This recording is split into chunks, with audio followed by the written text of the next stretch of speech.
আল্লাহ বলছেন ইন্নাদ-দীনা ইনদাল্লাহিল ইসলাম। এ দুনিয়ার মানুষেরা শোনো শোনো, পৃথিবীতে যত মতবাদ রয়েছে আমি তোমাদেরকে কোনো মতবাদ দেই নাই। হিন্দুইজম একটা মতবাদ, খ্রিস্টানিজম একটা মতবাদ। হিন্দু, খ্রিস্টান, বৌদ্ধ এগুলো কোনো জীবন ব্যবস্থা নয়। জীবন ব্যবস্থা আমি তোমাদেরকে একটাই দিয়েছি, বলুন তো সেটার নাম কি? চিৎকার করে বলুন, সেটার নাম কি? আল্লাহ বলছে ইন্নাদ-দীনা ইনদাল্লাহিল ইসলাম। ও দুনিয়ার মানুষেরা শোনো শোনো, আমার কাছে যেই জীবন ব্যবস্থা গ্রহণীয় সেই জীবন ব্যবস্থাটার নাম হচ্ছে ইসলাম।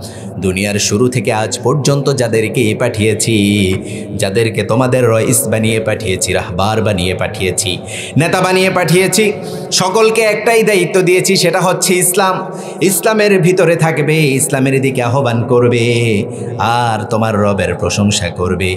যখনই তোমার রবের প্রশংসা করবে, নিয়ামত বাড়িয়ে দিবেন কে?